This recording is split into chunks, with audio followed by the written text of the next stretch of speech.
Hi everyone, today we will do legal dictation exercise number 53. You can get the PDF from my description box. So ready? Start. Being aggrieved, the appellant SSCs preferred an appeal before the Commissioner of Income Tax. The Commissioner of Income Tax, wide order dated 4/4/1988, partly allowed the appeal. The appellant SSCs and the respondent Income Tax Department, feeling aggrieved against the order of the Commissioner of Income Tax, filed two separate appeal before the Income Tax Appellate Tribunal.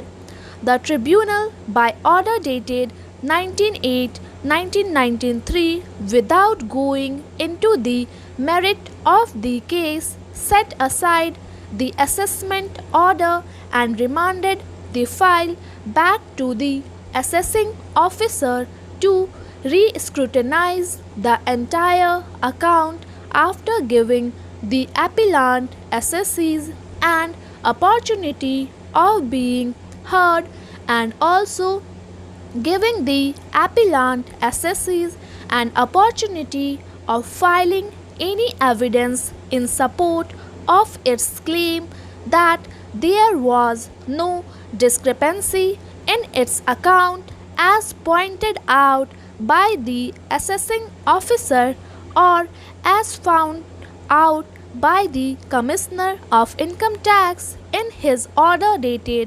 4/4/1988. On remand, the assessing officer issued summons to 10 trader under section 13(1) of the Act. In response to the summons, 5 traders appeared and gave evidence in favor of the appellant SSCs. The remaining 5 traders did not appear because they could not be served with the summons as they were residing outside the state of UP. The assessing authority has drawn adverse inference against the claim of the appellant SSCs and assessed rupees 2,30,704 as total income for the assessment year 1984-85, treating the transaction with the absentees traders as having been done by the appellant SSCs in the capacity of trader and not as commission agent.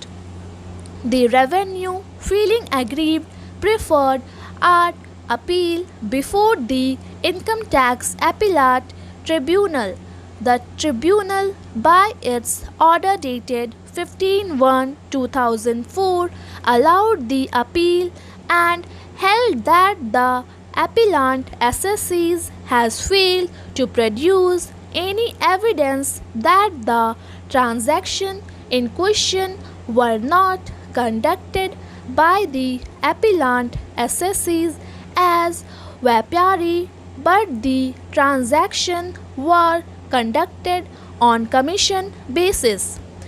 Being aggrieved against the said order, the appellant SSCs filed income tax appeal before the High Court.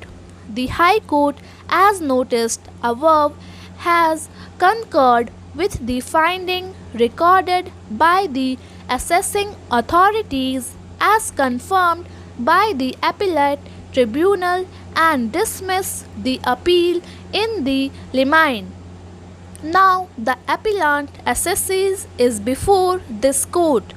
The learned counsel for the appellant SSCs submitted that the High Court has committed grave error of fact and law in dismissing the appeal in limine without proper appreciation of the facts and legal proposition of law.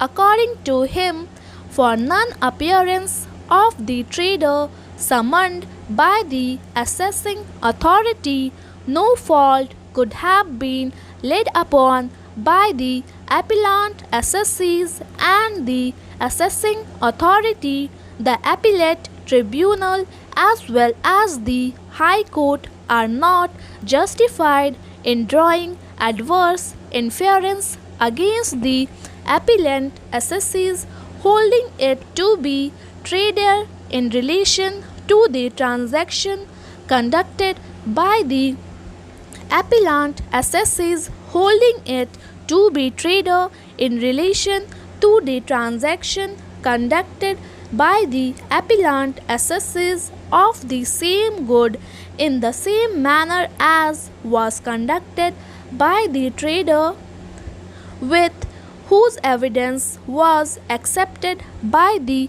assessing authority. Thank you. Please subscribe my channel Steno Star.